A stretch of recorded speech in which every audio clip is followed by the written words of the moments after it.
శ్రీశైలం వైఎస్ఆర్సీపీ అభ్యర్థి శిల్పా చక్రపాణి రెడ్డి నియోజకవర్గంలోని సంత జూటూరు గ్రామంలో ఎన్నికల ప్రచారం నిర్వహించారు.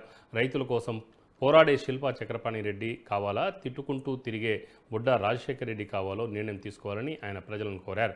తెలంగాణ రాష్ట్రం శ్రీశైలం జలాశయంలో 800 అడుగుల చేరుకోగానే నీటిని వాడుకుంటుందని, అందుకే సీఎం జగన్మోహన్ రెడ్డి రాయలసీమ ఎత్తిపోతల పథకం పనులు ప్రారంభించారని అన్నారు. రాయలసీమ ఎత్తిపోతల పథకం పూర్తయితే రాయలసీమ సస్యశ్యామలం అవుతుందని శిల్పా చక్రపాణి రెడ్డి అన్నారు.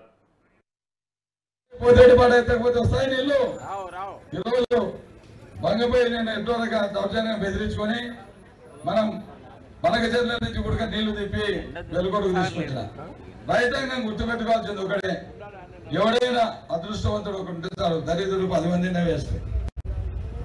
మీకు ఎప్పుడు కావాలన్నా మీరు నన్ను అడగకపోయినా అడిగేరికి ఫోన్ చేశాను. మీ ఊళ్ళో కూడా నీళ్లు కావాలన్నా ఇంకెన్ని రోజులు పడతాయి, మీరు కావాల్సింది మీ నాయకులు అనుకోవచ్చు. అన్ని ఊర్లకు ఫోన్ చేసిన ఆ విధంగా మీకోసం తపన పడే